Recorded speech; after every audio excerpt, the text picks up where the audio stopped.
Queridos irmãos e queridas irmãs, hoje nós acendemos a terceira vela da coroa do Advento. Estamos fazendo esse caminho bonito. A primeira vela nós recordamos a criação do mundo, a segunda vela a caminhada dos profetas, o Antigo Testamento. Hoje nós lembramos a alegria do Cristo. Terceira vela, ela é até mais clara, um pouquinho rosa, para lembrar para nós o Senhor que vem. E esse domingo, o terceiro domingo, do Advento, ele é chamado justamente de Domingo Gaudete, por causa da introdução da missa, num versículo que diz Gaudete in Domino, ou seja, alegrai-vos no Senhor. É esse tema da alegria que percorre em todas as leituras que nós acabamos de ouvir. O tema da alegria como uma força espiritual, como uma virtude a ser vivida, essa experiência que brota da nossa relação com Deus. O profeta Isaías, na leitura de hoje, ele mostrava para nós uma manifestação cósmica, dando origem a essa alegria. Por que nós podemos nos alegrar? Ele começava dizendo que a terra, que era deserta e intransitável, ela será transformada num jardim. Pensa um pouquinho nessa imagem linda, que o profeta está trazendo para nós. Ele diz: alegre-se a terra, que era deserta e intransitável. Alegre-se, Por quê? Porque o Senhor vai lhe dar a glória do Líbano. Ele dizia: o esplendor do Carmelo e de Salom, e seus habitantes verão a glória do Senhor, a majestade do nosso Deus. Repare que o motivo da alegria é a glória de Deus, é a ação de Deus, o domínio de Deus sobre a história. Transformar o deserto em jardim. Nós podemos até fabricar artificialmente muitas coisas, mas é a glória de Deus que, de fato, realiza essa transformação. E aí, ele convida também o povo de Israel e convida a nós, homens de todas as épocas da história, nos convida a pensar nessa alegria. Ele diz: fortalecer as mãos enfraquecidas, ou seja, muda de atitude. O Senhor vem, ele diz: firmai os joelhos debilitados, ou seja, acerta o passo. Onde é que você tem andado? De um lado para o outro, acerta o passo, no caminho do Senhor. Ele diz ainda: dizei às pessoas deprimidas, criai ânimo, não tenhais medo, eis o vosso Deus que vem. Muda a mente, muda o coração, os afetos onde você tem colocado seu coração, muda. Por quê? Porque o Senhor vem. Repare que o profeta e a liturgia não estão nos ensinando um otimismo frágil, simplesmente uma experiência de um pensamento positivo, onde o homem fabrica um momento artificial de alegria. Não. Quem traz a fonte dessa alegria, o motivo dela, é a glória que Deus vai se manifestar. Ou seja, eu já posso crer nesse deserto que vai ser transformado em jardim, porque a glória de Deus vai agir. Reparem, irmãos, não é uma autoajuda, não é simplesmente algo fabricado por mim mesmo, a euforia de um instante. Nós estamos falando de uma alegria espiritual, nós estamos falando de uma virtude dada a nós pelo Espírito Santo e que nós somos chamados a cultivar a virtude da alegria, como a gente cultiva outras virtudes. Por exemplo, diante das propostas indecorosas da sociedade injusta, cheia de crimes, de falcatruas, eu tenho que me formar minha consciência, me treinar, cultivar a virtude da justiça. Pô, isso não é meu, isso é desonesto, isso aqui eu não aceito. Eu me treino, e todas as oportunidades que chegam, eu tenho que treinar minha consciência. Isso aqui vai contra meus princípios. Não é assim que a gente faz? pois a gente pode treinar também o nosso coração a viver a alegria, cultivar a alegria. Explico melhor. Na virtude da justiça, eu já disse, na virtude da castidade, por exemplo, da sexualidade, o mundo pansexualista que vai oferecendo o corpo humano como um produto, né? Um produto da alegria de carne ambulante, a toda hora da estrada, oferece a indústria da moda, da cultura. Diante dos meus princípios, eu vou dizer, isso não é para mim. O erotismo, a sensualidade, eu vou cultivando em mim, né, o equilíbrio da minha afetividade, da minha sexualidade. Eu sou casado, ou eu sou solteiro, ou celibatário, não importa o estado, os princípios são os mesmos, né? O princípio que me educou foi os princípios da palavra de Deus. Então, repito, no campo da justiça, no campo da afetividade, da sexualidade, em outras áreas, na alegria também, eu preciso cultivar a alegria.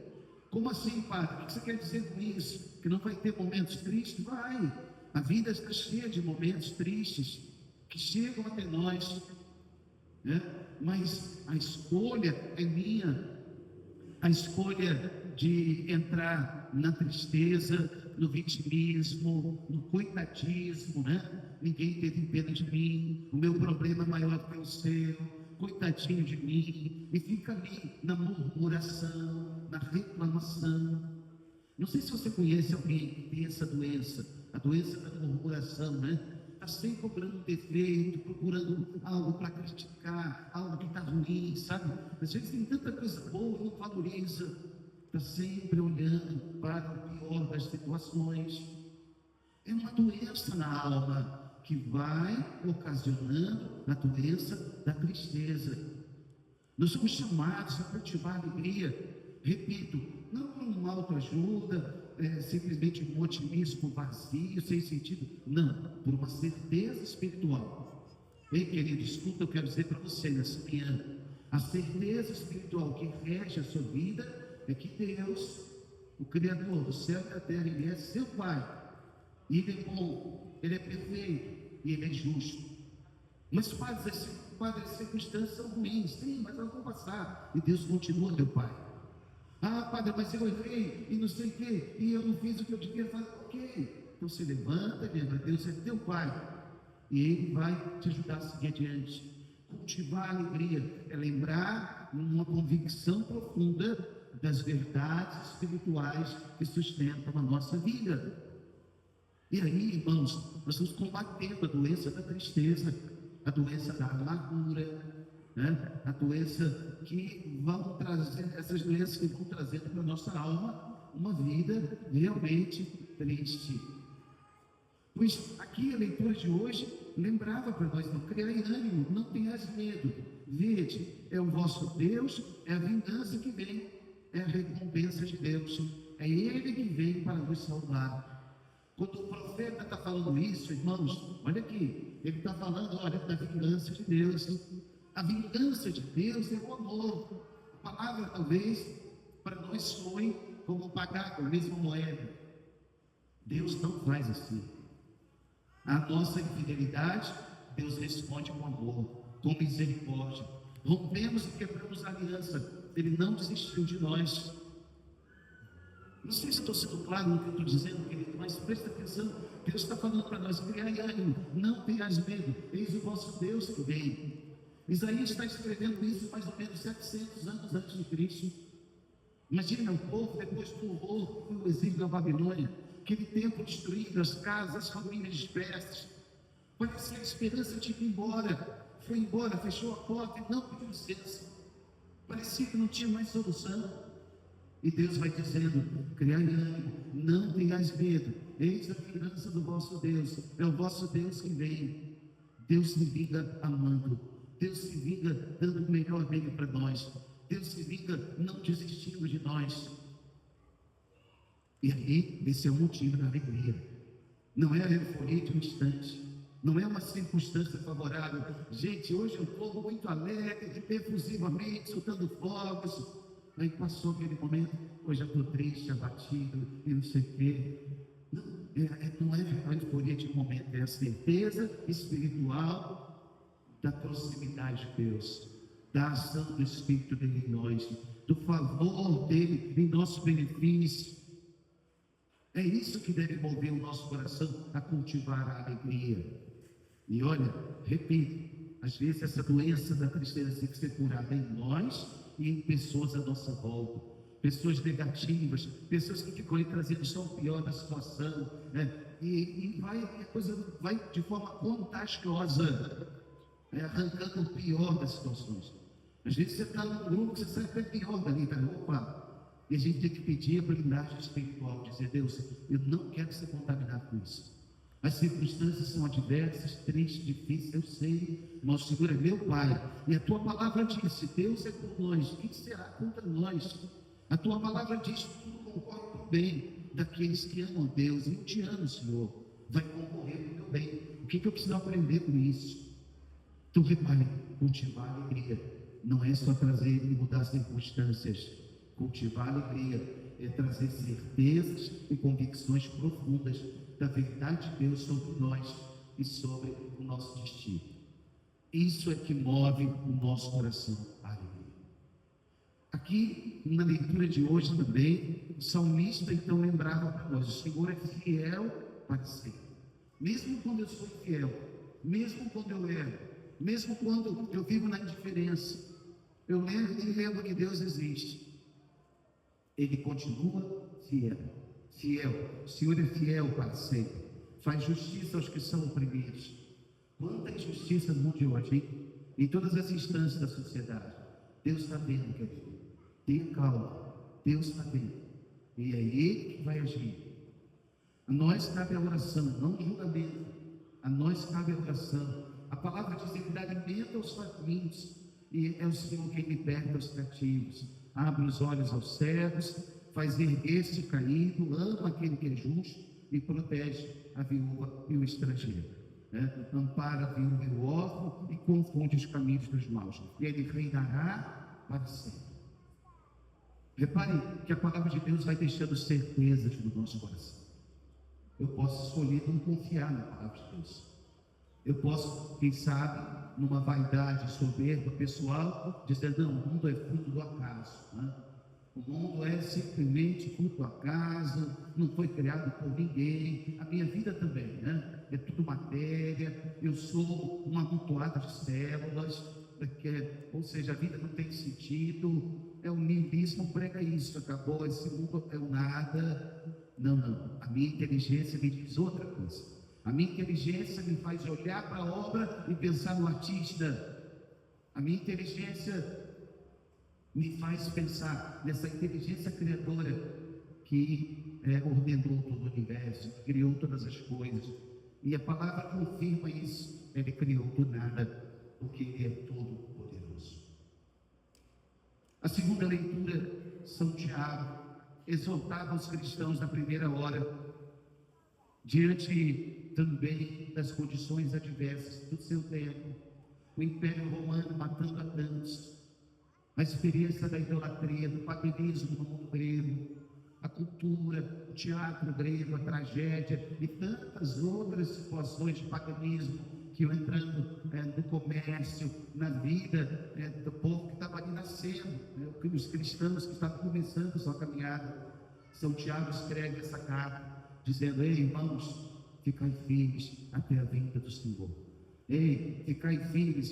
E ele usa o exemplo da agricultura, um exemplo tão simples. Ele diz: vede o agricultor, ele não para lá na semeadura, ele não desiste no momento em que está semeando, não, ele espera o outono, ele espera a primavera, ele espera a chuva que vem, ele espera o tempo da semente germinar, e cada semente tem um tempo.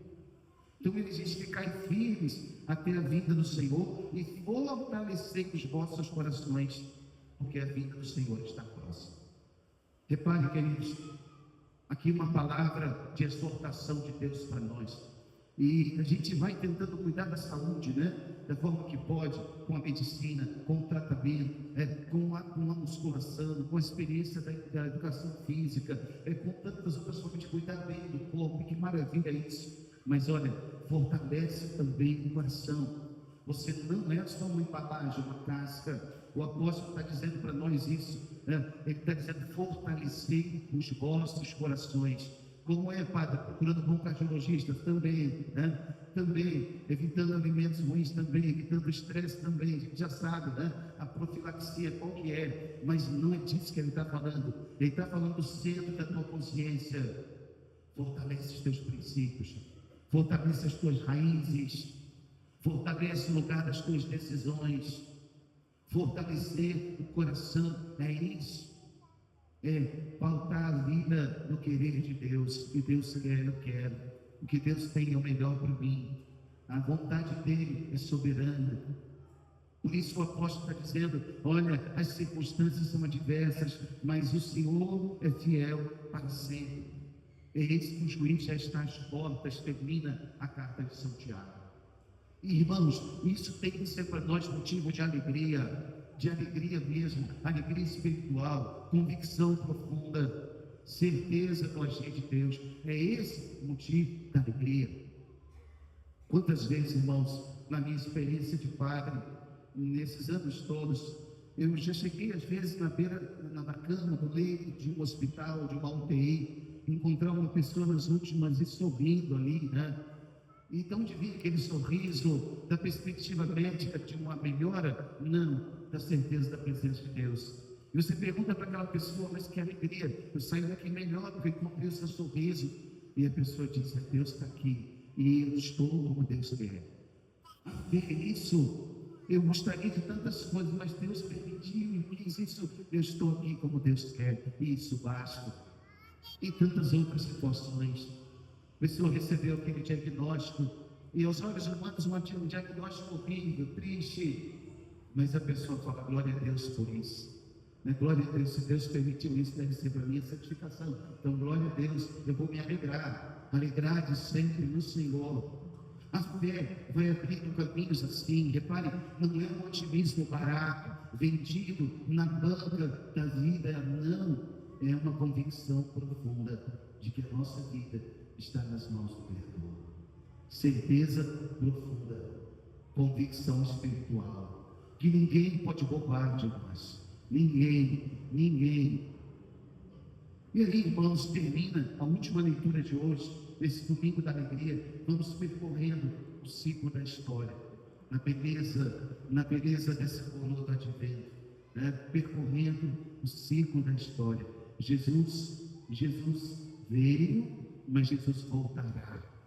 A certeza de que há ainda uma vela acesa, há uma luz definitiva de Deus sobre a história que está para chegar. Ele está para chegar, mas não como uma recordação só, não, para julgar os vivos e os mortos. É esse o nosso credo, essa é a nossa fé. Por isso termina a liturgia com o Evangelho de Mateus. Olha que coisa linda.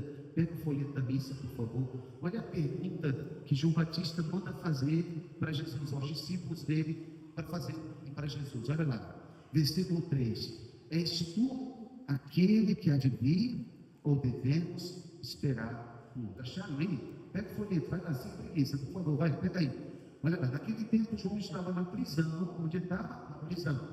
Quando ouviu falar das obras de Cristo, os milagres começaram a se espalhar, enviou-lhes alguns discípulos para lhe perguntar: és tu aquele que há de vir, ou devemos esperar um outro? Pergunta fundamental, né? Deixa eu pegar um pouquinho de água e continuo.